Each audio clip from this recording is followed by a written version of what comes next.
10h à Kerndiob et à Kermas, c'est dans la cité religieuse de Tivaouane. Même heure dans les studios de Sud FM Thiès. Mesdames et messieurs, vous suivez le choix de la différence. Nous sommes le jeudi 28 mai 2015. Pape Gueye Babacar Ndao à la présentation. Au sommaire de ces 10h, campagne agricole 2015 dans le département de Tivaouane, les producteurs étalent déjà leur inquiétude. La raison, l'insuffisance des facteurs de production.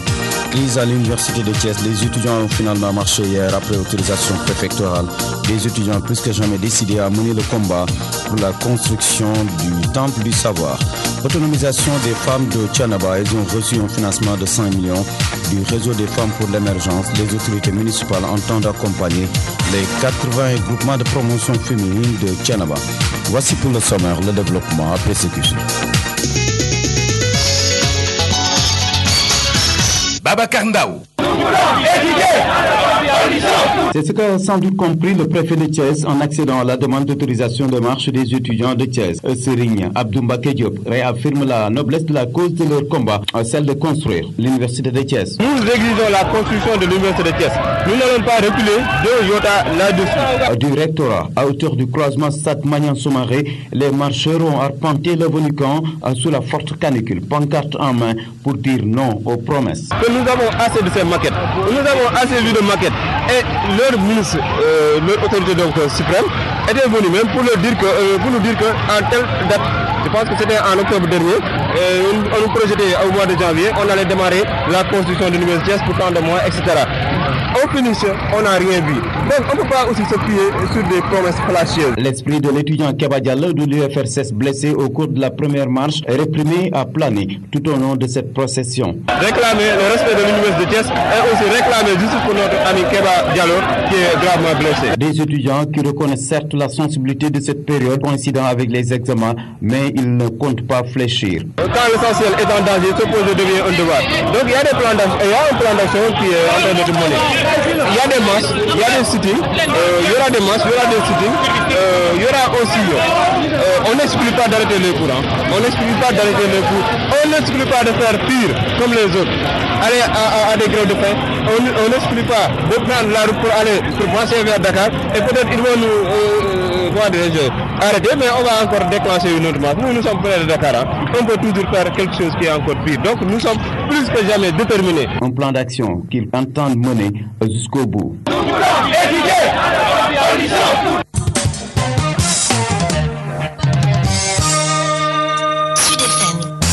Genre, handicap et éducation, tel est le thème des activités du club littérature, art et philosophie de l'INEFJA, édition 2015. Des activités bouclées hier par une conférence.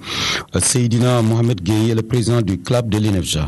En jugeant l'importance renfermée des clubs, on a jugé nécessaire de mener une activité de taille aujourd'hui, le 24 mai, à l'INEFJA, afin de mener une sorte de sensibilisation, un plaidoyer à nos compatriotes sénégalais, de leur montrer nos potentialités, nos capacités concernant nos niveaux de langue. Donc, l'activité qui est en train de se dérouler, donc, a pour thème une éducation de qualité, riche et adaptée à tous. Donc, ce plaidoyer va même à l'endroit de la loi de l'orientation sociale. C'est quelque chose d'important, d'impératif. Donc je crois que ayant des handicapés d'un nombre assez élevé, d'environ 15% dans un pays, en seule cette carte, ou bien l'égalité des chances sera subvenir à leurs besoins, à ces handicapés. Donc je crois que c'est une chose bien réfléchie et moi-même, à ce lancement des cartes d'égalité des chances, nous lançons notre appel à l'endroit des autorités afin qu'ils y mettent davantage afin que ces cartes puissent accéder à tout le pays, à tout handicapé. On en entend parler de cela et en quelque sorte, moi, personnellement, je suis plus ou moins d'avis à cela. Donc, je crois concernant le pays où nous sommes, donc, je dirais que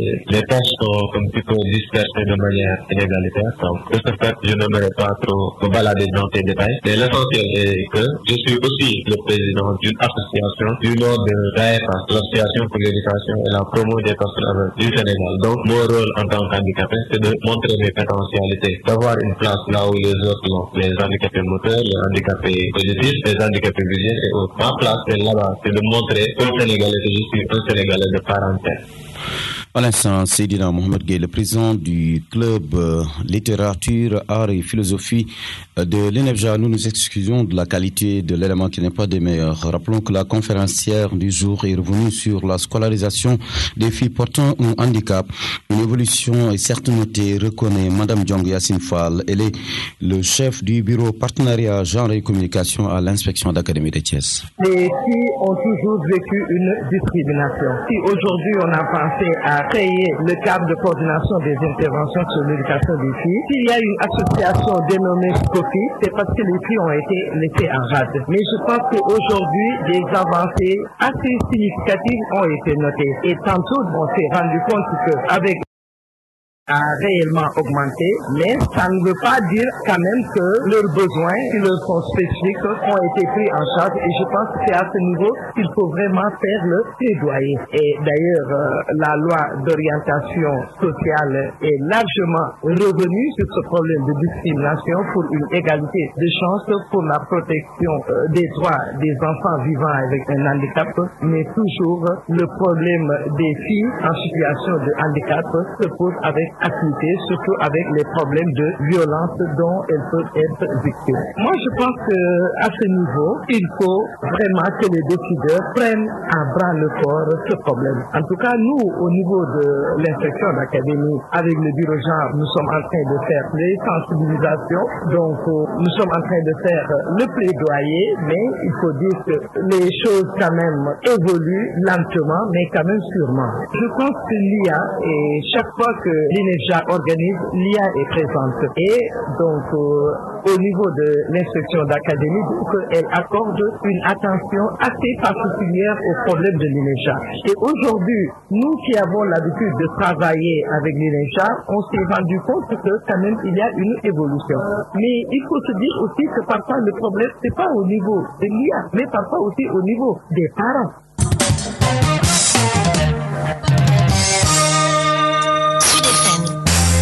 Mesdames et messieurs, vous suivez l'actualité régionale sur Sud FM Thiès, campagne agricole 2015 dans le département de Tivaouane. Des inquiétudes planent au niveau des acteurs du monde paysan. La raison des semences et les intrants agricoles, bref, les facteurs de production sont en quantité insuffisante. D'où l'appel lancé à l'État pour rectifier. Babacar Sow a pris part au comité départemental de développement.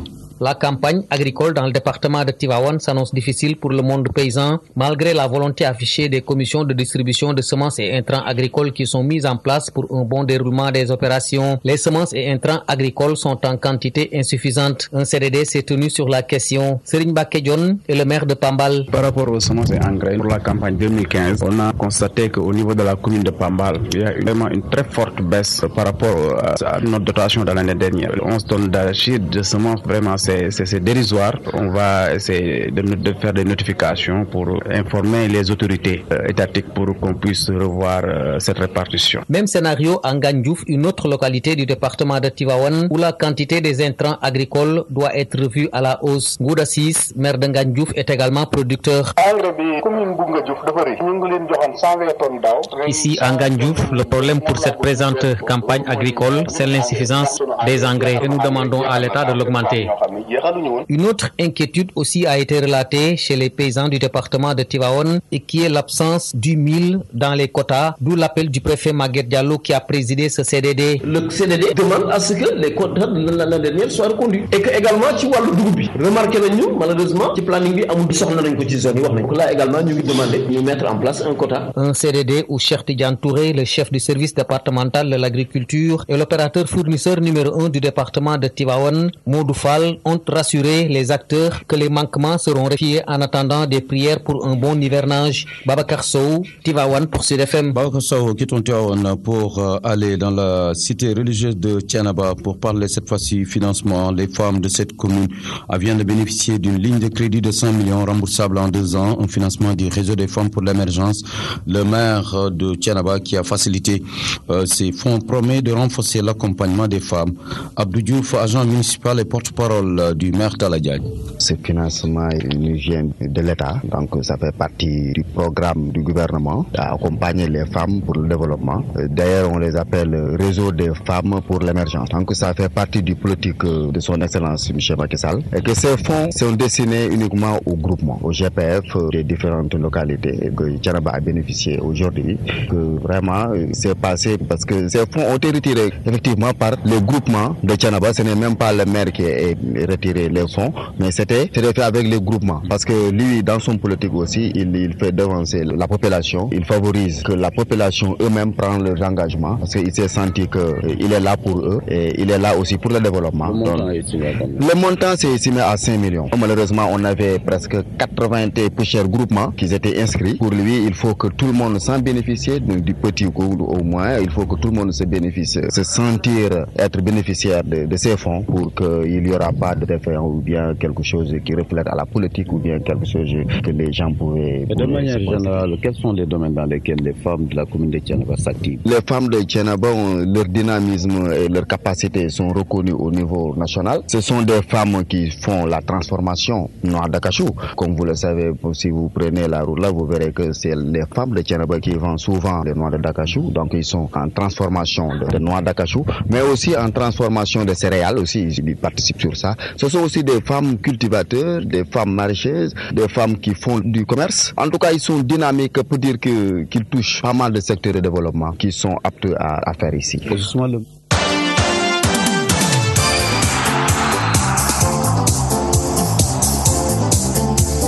Messieurs, une note de sport avant d'accueillir l'invité. Baba Tandia, ex-patron du basket sénégalais en campagne à Thiès pour le poste de président de la Fédération sénégalaise de basket, continue le travail déjà entamé à faire jouer le basket partout au Sénégal et refaire les aires de jeu sont entre autres objectifs de Baba Tandia. Masser Ning, son porte-parole au micro de Matar Sam. Là, on s'est concerté, un cadre et tout, par rapport à ce qu'il a fait dans le basket, tout en sachant aussi que le basket a besoin de lui. Donc c'est pour cela qu'on s'est concerté, un cadre et tout, pour juste lui demander de revenir dans le basket. Est-ce que vous pouvez nous décliner la feuille de route de M. Tandia une fois réélu à la tête du basket sénégalais? Et le président a d'abord été élu une fois. Ça, c'était par rapport à un programme bien ficelé, donc qu'il avait commencé pendant les 3 ans, qui n'a pas encore fini. Mais tout ce qu'il a fait depuis, ça va, nous avons eu satisfaction de sa gérance et tout. Malheureusement, il n'avait pas fini. On lui a coupé les herbes aux pieds. Quand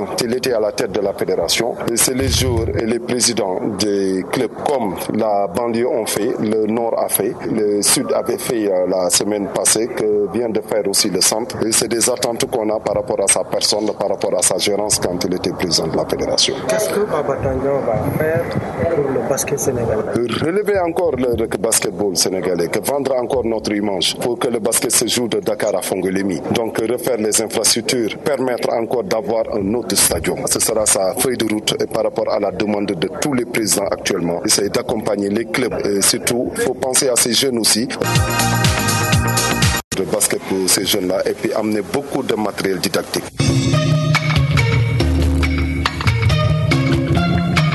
Vous suivez le magazine de la rédaction. Maintenant, face à l'invité. Crise scolaire à l'université de Thiès. Les étudiants ont finalement marché hier après autorisation du préfet Alim Bader Hassam. Des étudiants ont décidé plus que jamais à mener le combat pour la construction du temple du savoir. Leur porte-parole, le président de la conférence des présidents d'amicales, école et institut de l'université de Thiès, Serigne Abdoumbake Diop, est l'invité du 10h. C'est quelque chose que nous saluons et je pense que c'était une incompréhension au début. On a toujours dit que nous ne voulons pas faire la violence, nous voulons tout simplement faire une marche pacifique, réclamer nos droits, réclamer justice pour l'université de Thiès, réclamer le respect de l'université de Thiès et aussi réclamer justice pour notre ami Keba Diallo qui est gravement blessé. Et justement, vous campez sur votre position, ce que vous voulez c'est la construction de l'université. Apparemment, vous avez reçu une mission ces derniers jours. Oui, effectivement, je pense que si vous regardez notre banderole qui est derrière, on a mis la conférence des présidents des étudiants de l'université de Thiès exige en rouge la construction effectivement de l'université de Thiès. Ça, c'est quelque chose que nous exigeons. Je l'ai dit partout, répété partout, nous exigeons la construction de l'université de Thiès. nous n'allons pas reculer de iota là-dessus. Les négociations, à ces négociations, on ne peut plus négocier. Actuellement, ce qu'ils ont fait ailleurs, ils n'ont qu'à le faire au niveau de l'université de Thiès. Qu'est-ce que la direction de la construction universitaire et des édifices publics vous a dit? Comme d'habitude, les maquettes. Je leur ai dit ce jour-là que nous avons assez de ces maquettes. Nous avons assez vu de maquettes. Et leur ministre, leur autorité donc suprême, était venu même pour nous dire qu'en telle date, je pense que c'était en octobre dernier, on nous projetait au mois de janvier, on allait démarrer la construction de l'université pour tant de mois, etc. Au finish, on n'a rien vu. Donc on ne peut pas aussi se fier sur des promesses flachieuses. Donc à ces promesses flachieuses-là, et nous voulons des réalisations palpables, comme on l'a dit sur pas mal de pancartes. Et on veut montrer à l'autorité que les gens que vous avez eu à envoyer, que les missions que vous avez eu à faire, allant dans le sens de rétablir l'ordre, ne vont rien servir dans la mesure où nous réclamons toujours quelque chose de concret. C'est-à-dire, les gars aujourd'hui, on vous a senti un peu seul puisque quand même vous portez le combat en tant qu'étudiant. Le personnel administratif, de technique et des travailleurs, tout comme les professeurs, apparemment, vous n'êtes plus sur la même longueur d'onde. Est-ce que à vous seul, vous pouvez porter ce combat? Non, ce n'est pas le cas parce que je pense qu'aujourd'hui, quand on a déposé les préavis, eux, ils ont accepté, ils ont accepté parce que c'est notre droit le plus logique aussi. Ce qu'on a averti aussi. Mais cette fois-ci, on a voulu être catégorique pour dire que cette marche-là, c'est la marche des étudiants de l'université de Thiès.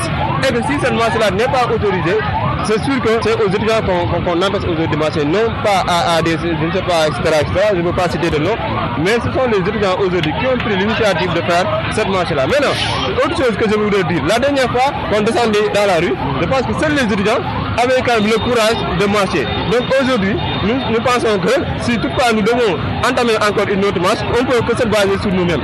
Vous comprenez? On compte marcher, c'est notre droit, personne ne peut nous l'empêcher. Serigne Abdou Mbacké Diop, vous êtes également en pleine, disons, période de révision et d'examen. Au-delà des autorités, vous vous êtes fait entendre par l'opinion publique. Si le problème n'est pas réglé, quelle sera la prochaine étape? Voilà, nous sommes dans un plan d'action. Je pense que le moment n'est pas propice. Dans la mesure où il y a certains qui sont dans des examens, dans la mesure où il y a certains qui sont en train de préparer des examens. Donc le moment est mal placé. Mais n'empêche, aujourd'hui, quand l'essentiel est en danger, se poser devient un devoir. Donc il y a un plan d'action qui est en train de mener. Il y a des marches, il y a des sittings, il y aura des marches, il y aura des sittings.